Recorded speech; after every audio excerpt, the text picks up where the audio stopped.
Welcome to Run Strong. I'm really excited for a new year. I've learned a lot from the last time I did Run Strong, and so I'm excited to bring in some new concepts. And I think it's going to be just really exciting to start to get excited about running and start to switch gears as things start to get a little bit warmer. We skied today. It was pretty cold, so spring is not quite here, but people are starting to talk more about running and get more excited. So pretty much the format is, it's sort of like a self-guided course, as you've probably figured out so far. Most people I've found have reported that printing out your spreadsheet and then having that really accessible, and then maybe watching the video once and then having it there to check an exercise is pretty handy. At the beginning, a lot of the exercises will probably be new, so I think watching the videos is key. And I like to cue things a certain way, and I like to explain why we're doing the exercise. So even if you've seen like maybe a bridge, you're like, oh, I know what that is. I think it wouldn't hurt to listen and just get a good reminder on what muscles to use and how to do the exercise correctly. And then as we get going, you might not need to keep watching the videos. One thing that I do is I do in the YouTube, in the notes below, I'll put the time during the video of when you get to each exercise, so you can scroll and click and it'll bring you right to, say, like a Bulgarian lunge, so you don't have to scroll. I've been doing that the last few years, but I've been asking people and they didn't know that feature was happening, so that's an awesome one. And there's 2 workouts a week. I recommend doing them a couple days apart. Some people for time will cut them in half and do them more frequently during the week, which is great. My 2 good friends, Lindsay and Kat, are doing yoga flows, so they'll each do 1. And so they'll just be the 2 of those, and then you can follow along with those however often you want to. So I recommend once a week, and once you do them a few times, you'll get pretty familiar with them. But they're awesome, and they're going to do it geared towards running. So lots of single leg balance, some footwork, as we'll talk a lot about how our feet are so important for running, as well as all of our other muscles and how we're grounded onto the ground. So for each workout, like today, I'll talk a lot longer than the next few workouts, but there'll be a warm-up. I recommend doing them for about 8 minutes, a classic CrossFit style, as many reps as possible to warm up. So like today, it says 30 faux jump ropes, 10 air squats, 10 reverse lunges, and 10 two-toe heel raises. So you'll just cycle through those for that 8 minutes. And then there's 3 sections of exercise. You'll do each section separately, like in its own little cluster. So you'll run through those 3 times, get to the next section, do those 3 times, and so forth. So that's how I recommend doing it. The course will build. We'll start pretty easy and basic the first week for 2 workouts, just because I want to make sure everyone gets the basics down, like neutral spine, and really thinking about what muscles you're using, getting the glute going in your whole posterior chain, and then we'll progress. They'll get more jumping. I usually try to have options that if you're not a jumper to not jump, but moving quickly and dynamically, training for running is really important since running is such a quick and dynamic sport. If we did everything really slow, you're kind of missing the boat on training your muscles to be strong, like quick and reactive, and move the way they do when you're running. And of course, if you ever have any questions, feel free to email me, and I'll try to option out equipment. By now, most people have bands, some sort of weight. If there's a yoga ball, I usually try to have a different option for that because everyone doesn't have like a yoga ball. But yeah, should be fun. All right, so let's get started. So first one is just 30 faux jump ropes. I don't have a jump rope, but you can mimic it with your hands. I think it works pretty well. Jumping like this is pretty low impact, and it's really good for strengthening the transverse arch of our foot, so the arch that goes across the top. Really important for foot stability. So any kind of jumping like that is excellent, especially as you transition from winter sports to running, if you didn't run a lot over the winter. Gets those muscles in your lower legs and feet ready to go. Then just 10 air squats. You don't have to go very deep. I like to do these. They're pretty simple, but what you are thinking about is as you come down, you're sending your hips back, bending your knees, and I'm starting to warm up my posterior chain. So I'm squeezing my glutes. Starting to think about what muscles are using, and it's just a really easy little warm-up. Next is 10 reverse lunges. You're going to do 5 on each side, alternating. So a reverse lunge is you step back, down, and then step back forward. What I want you to think about is keeping that weight on that front leg, so when you come to stand, you're getting all of the work from here, squeezing your glute, tighten your core so you're nice and stable, and you kind of like power up. We'll progress on this with steps and doing these things called power-ups, which are more dynamic. But the reverse lunges, again, are a really nice way to stay, get the posterior chain warmed up. When you step back, make sure you're in 2 lanes of the road and you're not on like a tightrope, because as you can see, that is tough with balance. And so make sure you have a nice wide base of support. And finally, with lunging, watch your upper posture. Try not to let yourself collapse down. Try and stay pretty tall. And then the last set of this, which is going to be consistent through, I think, all of this, is this concept called the 2-toe heel raise. And this is one that I learned from this woman, Chloe Lantier, who I've learned a lot this summer about just really working the body a little bit more specifically to the movement patterns of each sport. And so this one's called the 2-toe heel raise. And what you do is you just go to the edge of any step. Could be the bottom step of a staircase. You have your first two toes on the step and the other 3 off. And then you can hang on to balance to something. And you're just going to do a heel raise from there. And what you're doing is you're driving off of those 2 first toes, which is essentially what our foot should be doing when we're running. We should be driving off of our 2 big toes, our foot should be flat, and then powering forward. So this exercise is essentially biomechanically correct. So it's teaching your body how to move. It's going to strengthen your big toe flexor, your medial arch, your plantar fascia, your lateral, so it's your lateral muscle. So it's very mechanically sound and mimicking running, and I just love it. It's tough to do. But I think it's really important. So you'll see that one always in the warm-up. So you'll do 10 of those on each side. All right, so you'll just loop through those faux jump ropes. If you have a jump rope, awesome. 10 air squats, 10 reverse lunges, which is alternating 5 on each side, and then the 2 10-toe heel raises. Say that 5 times fast. All right. So first section, these are going to be kind of easy. You've probably done them before, but I just want to use them to teach some concepts. So for dying bugs, first I want to go over neutral spine. And so neutral spine is not flat against the ground. It's not super rounded forward. It's right in the middle. When you're in neutral spine, especially when you're standing up, your hips and your legs and everything move much more efficiently and correctly. So learning how to be in neutral spine and hold yourself there is really important for just good mechanics, getting the right muscles to work. And so using your deepest abdominal muscles. So what I'm going to do is I'm going to tighten through that low belly. I'm going to try to pull my ribs towards my pelvis, but without flattening my back, but just with engaging muscles. And then that's I'm using my muscles to hold myself in neutral spine. Then the most basic would just be like a march. And I've got my hands here to check to make sure my pelvis is staying really quiet. And if I can keep it quiet, that means my muscles are holding me there. And then the full dying bug is you start here and you alternate arm back like this. And your goal is to keep this square totally quiet. And I'm doing that because I'm tightening in.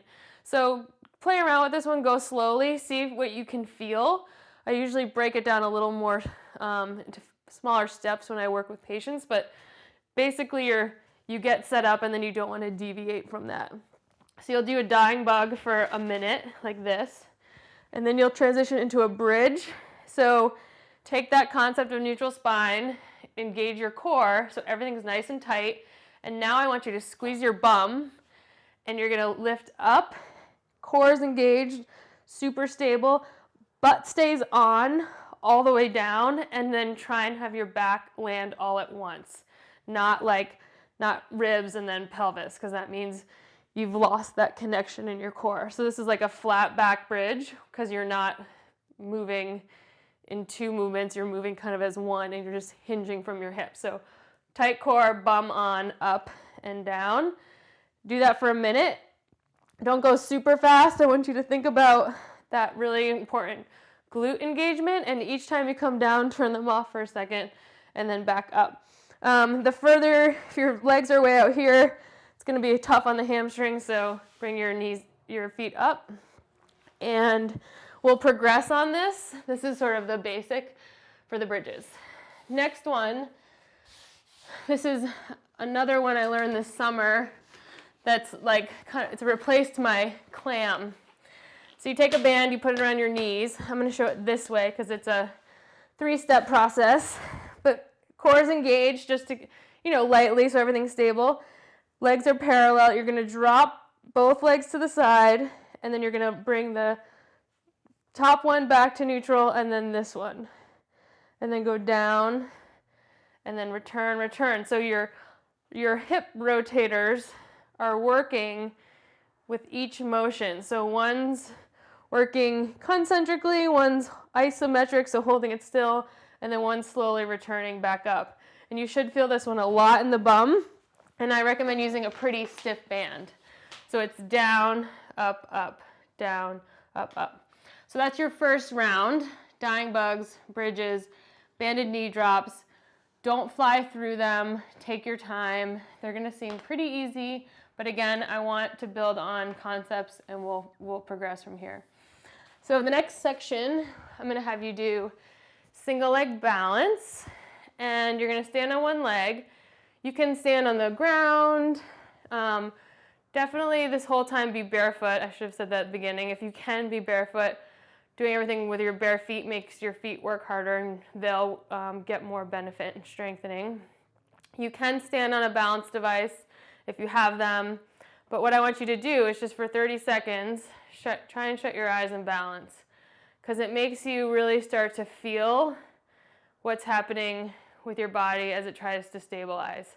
You should feel your ankle start working. Once your ankle can't compensate, then you start moving from your hip, and then you lose your balance. So if you do lose your balance, open your eyes, reset for that 30 seconds, and then you'll switch legs.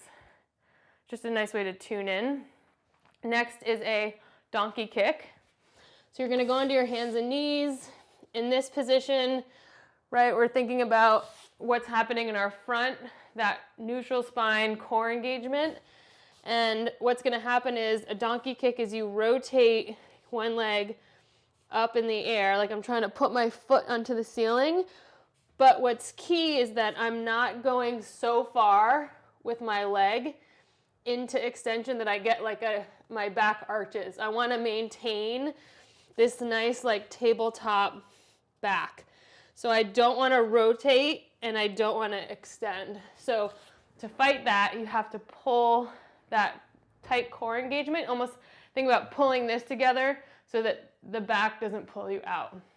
We can control our front body really well, but we don't do a very good job controlling our back body, so that you have to use both skills. So donkey kick, you're going to kick up, and then with this one, I really want you to try to squeeze the bum of the leg that's going up. And I'm going to have you alternate for a minute, like that.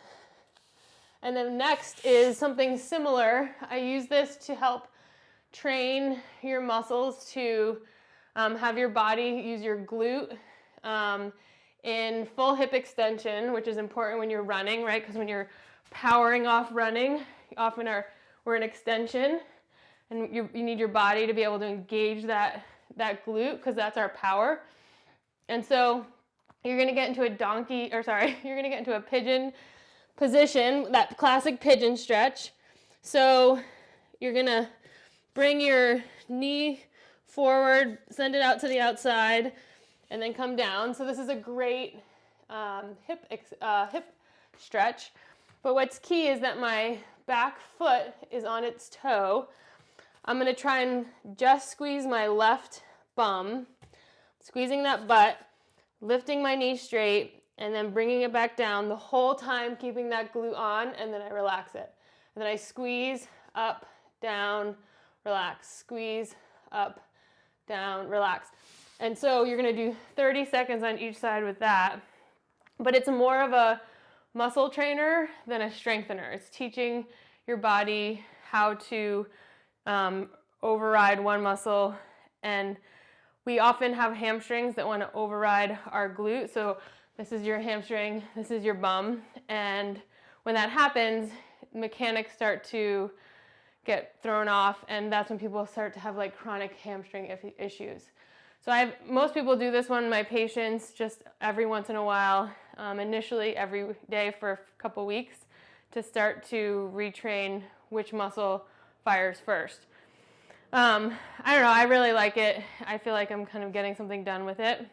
But when you're running, what's key is that as that foot comes down and hits the ground, then all of your like force to get that, once that foot hits the ground and you drive forward, so much of that is power from hip extension, so that's when the leg comes behind you, and then also that toe off, right? And that's what we were working on with the two-toe heel raise.